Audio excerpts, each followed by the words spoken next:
साजिश में सबसे पहले पुतिन के प्रलयकारी फैसले की बात। पुतिन ने अपनी सबसे खतरनाक परमाणु मिसाइल सरमत 2 को वॉर ड्यूटी में लगाने का ऐलान कर दिया।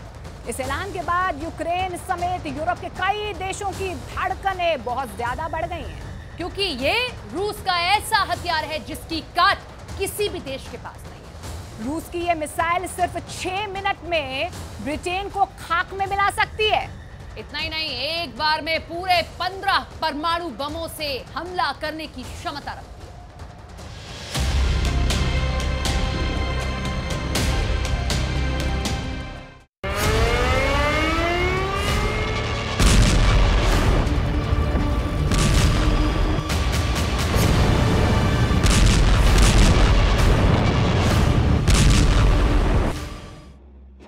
घंटे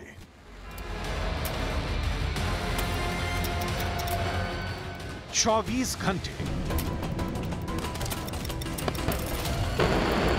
48 घंटे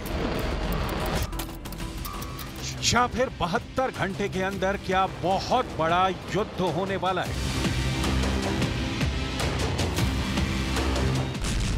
क्या दुनिया में दूसरी बार परमाणु युद्ध का खाका खिंच गया है? क्या रूस यूक्रेन युद्ध में परमाणु बमों का विस्फोट करने के लिए तैयार है? क्या जैसे दूसरे विश्व युद्ध का अंत बड़े परमाणु बम के धमाके से हुआ था, वैसे ही यूक्रेन युद्ध का अंत परमाणु हथियार के इस्तेमाल से होने वाला है?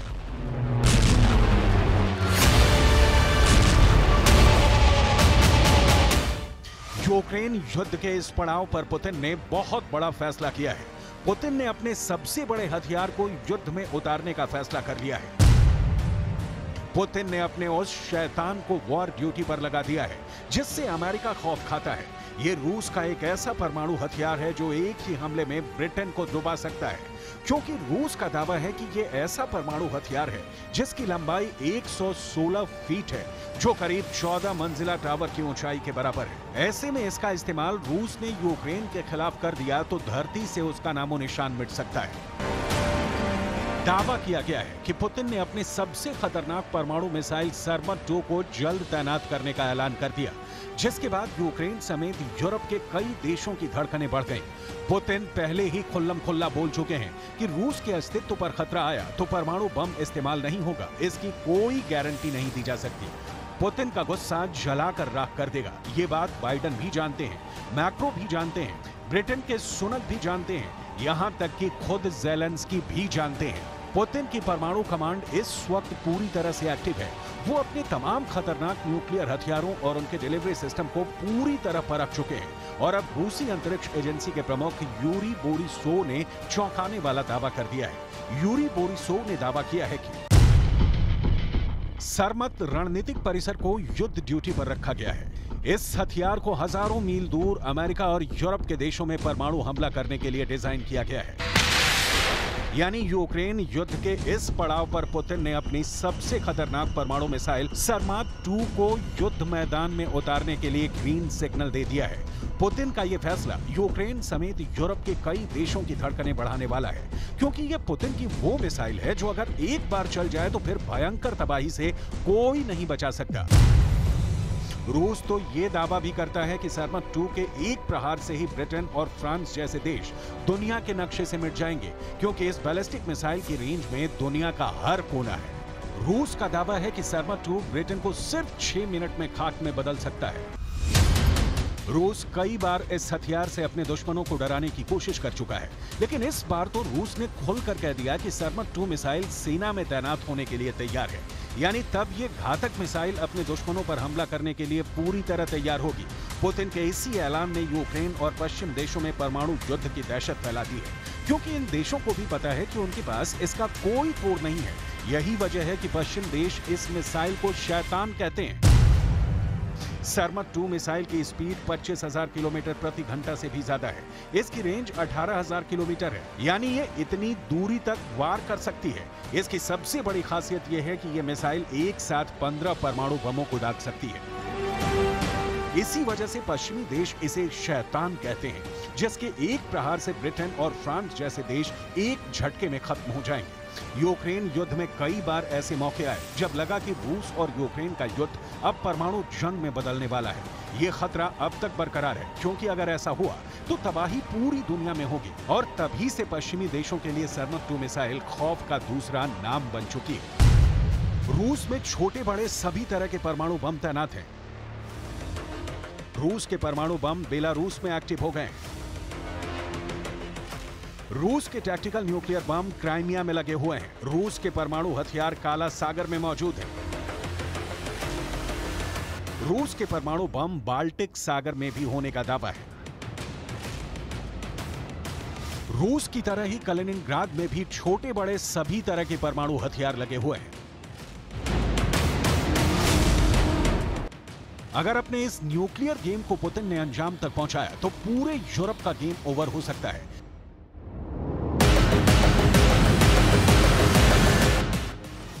अगर ऐसा हुआ तो दुनिया ऐसा धमाका देखेगी, ऐसी तबाही की गवाह बनेगी, ऐसा खौफनाक मंजर पूरी पृथ्वी पर छा जाएगा जिसकी बराबरी हिरोशिमा और नागासाकी में हुए परमाणु धमाके मिलकर भी नहीं कर पाएंगे।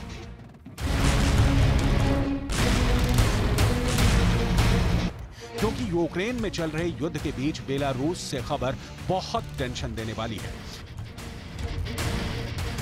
बेलारूस के राष्ट्रपति अलेक्जेंडर लुकाशेंको दावा कर चुके हैं कि अगर रूस ने परमाणु हमला किया तो 10 लाख लोग फौरन मारे जाएंगे। ऐसे में इस वार्निंग को हल्के में नहीं ले सकते। लुकाशेंको और रूस के राष्ट्रपति व्लादिमीर पुतिन के बीच बहुत ही सीक्रेट डील हुई है। इसका असर क्या हो सकता है? इस बम से कितने बड़े पैमाने पर तबाही हो सकती है? लुकाशेंको की बात बहुत गौर से सुनिएगा। वो बता रहे हैं कि अगर रूस के बम को इस्तेमाल करना पड़ा, यानी उससे धमाका हुआ, तो 10 लाख लोग फौरन मारे जाएंगे, जबकि हिरोशिमा में तो सिर्फ 80,000 लोग मारे गए थे। Одного удара, а это одна бомба в 3 раза мощнее. Это, я не знаю, под 1 миллион человек погибнет сразу. Не дай бог применять это оружие. लुकाशेंको ने दुनिया को वार्निंग दे दी है। लुकाशेंको पुतिन के बहुत खास माने जाते हैं। उनकी बातों को पुतिन की वार्निंग कहा जा सकता है। पुतिन का परमाणु बम बेलारूस में ट्रांसफर करना पूरे यूरोप और नाटो के लिए बहुत बड़ा खतरा बन चुका है। रूस की तरफ से परमाणु हमले के सिग्नल मिलने शुरू हो गए हैं। फ्रंट लाइन पर मौजूद पुतिन के एक बहुत बड़े करीबी ने बहुत ही बड़ा इशारा किया है। सिग्नल यह है कि यूक्रेन पर अब टैक्टिकल न्यूक्लियर बम से हमले का टाइम आ गया है।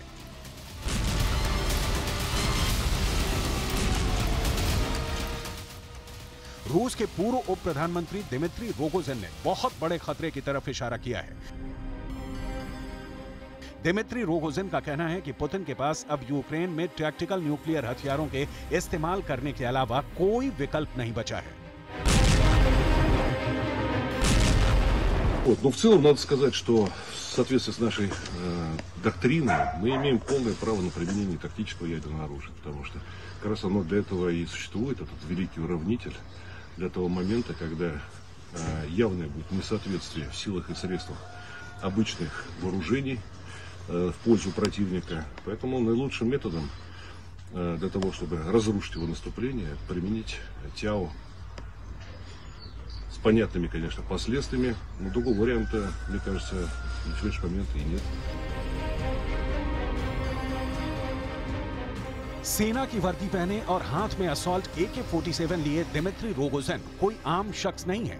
ये रूस के उप प्रधानमंत्री रह चुके हैं, रूस के अंतरिक्ष एजेंसी के प्रभारी रह चुके हैं, पुतिन के काफी करीबी माने जाते हैं। पिछले साल दिमित्री रोगोजिन रूस के सरमत अंतर महाद्वीपीय बैलिस्टिक मिसाइल के परीक्षण टीम के इंचार्ज रह चुके हैं।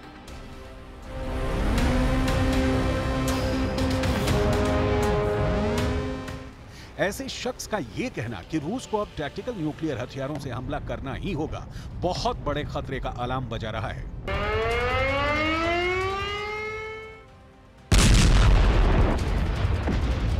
क्या होगा जब रूस की न्यूक्लियर फोर्स यूक्रेन पर टैक्टिकल न्यूक्लियर हथियारों से हमला बोल देगी? टैक्टिकल न्यूक्लियर बम से लैस रूस की परमाणु मिसाइल ठीक ऐसे ही धुआं उड़ाती, आसमान में आग लगाती, अपने लक्ष्य की ओर बढ़ चलेगी।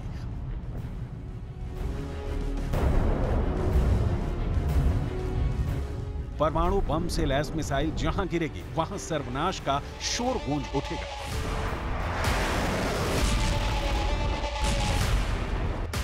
जहां विस्फोट होगा वहां तबाही का वैसा ही मंजर दिखेगा जैसा बरसों पहले जापान के हिरोशिमा और नागासाकी में देखा था।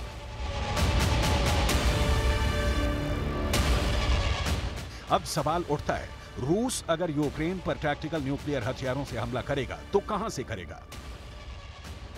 रूस ने बेलारूस में टैक्टिकल न्यूक्लियर हथियारों को तैनात कर रखा है। यूक्रेन से लगी रूस की सीमा के करीब टैक्टिकल न्यूक्लियर हथियारों के बेस बना रखे हैं। दावा किया जाता है कि क्राइमिया में भी रूस की न्यूक्लियर फोर्स ने टैक्टिकल न्यूक्लियर बम लगा रखे हैं। ऐसे में यूक्रेन पर छोटा परमाणु हमला करने के लिए रूस इन तीनों रास्तों में से किसी एक रास्ते को अपना सकता है।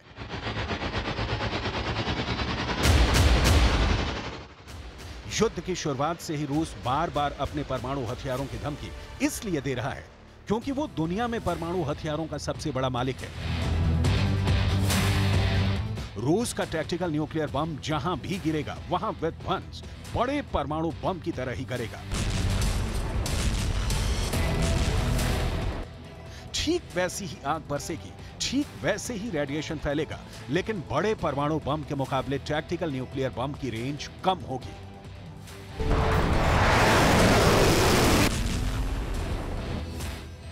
रूस के पास करीब 2000 टैक्टिकल न्यूक्लियर बम है। सबसे छोटे टैक्टिकल न्यूक्लियर बम की भी क्षमता 1 किलोटन या उससे भी ज्यादा है, जो 1000 टन विस्फोटक टीएनटी के बराबर तबाही लाएगा। दावा किया जा रहा है कि रूस इसलिए भी टैक्टिकल न्यूक्लियर बम को फोड़ने का फैसला ले सकता है क्योंकि उनका यह कदम एक तरफ यूक्रेन की हिम्मत को तोड़ देगा, तो वहीं दूसरी तरफ अमेरिका तक भी सीधा और कड़ा संदेश पहुंच जाएगा, क्योंकि रूस ने क्रेमलिन पर अटैक के पीछे सीधे सीधे अमेरिका को जिम्मेदार ठहराया है। Собственно, мы знаем, что зачастую даже сами цели определяет не Киев, а их определяют в Вашингтоне и потом доводят эти цели до Киева с тем, чтобы Киев исполнял. Не каждый раз Киеву дают и право в выборе средств. Это тоже зачастую диктуют из-за океана. Мы это хорошо знаем и отдаем себе в этом отчет.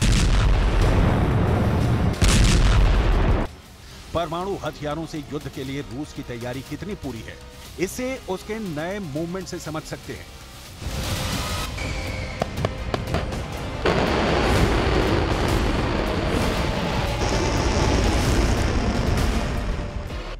काला सागर में रूस की नौसेना ने नोवासिस्क बेस से अपना सबसे बड़ा जंगी जहाज प्योत्र मर्गोनोव काला सागर में भेज दिया है। खतरनाक युद्धपोत ही नहीं बल्कि 3 पनडुब्बियां भी काला सागर में दाखिल हो चुकी हैं। ये कोई ऐसी वैसी पनडुब्बियां नहीं है, बल्कि परमाणु हथियार ले जाने वाली मिसाइल से लैस पनडुब्बियां हैं। ऐसे में अगर पुतिन यूक्रेन पर परमाणु हथियारों से हमला करते हैं तो ये जंग कीव और मॉस्को तक ही सीमित नहीं रहेगी। यूक्रेन तो तबाह होगा ही, परमाणु हमले की आंच नाटो देशों तक पहुंचेगी। रूस के परमाणु हमले के जवाब में नाटो को एक्शन में आना होगा। ऐसे में परमाणु युद्ध में कूदना अमेरिका की मजबूरी बन जाएगी, जिसका सीधा मतलब होगा तीसरा विश्व युद्ध, और इस विश्व युद्ध की वजह बनेगी रूस की सरमत 2 परमाणु मिसाइल।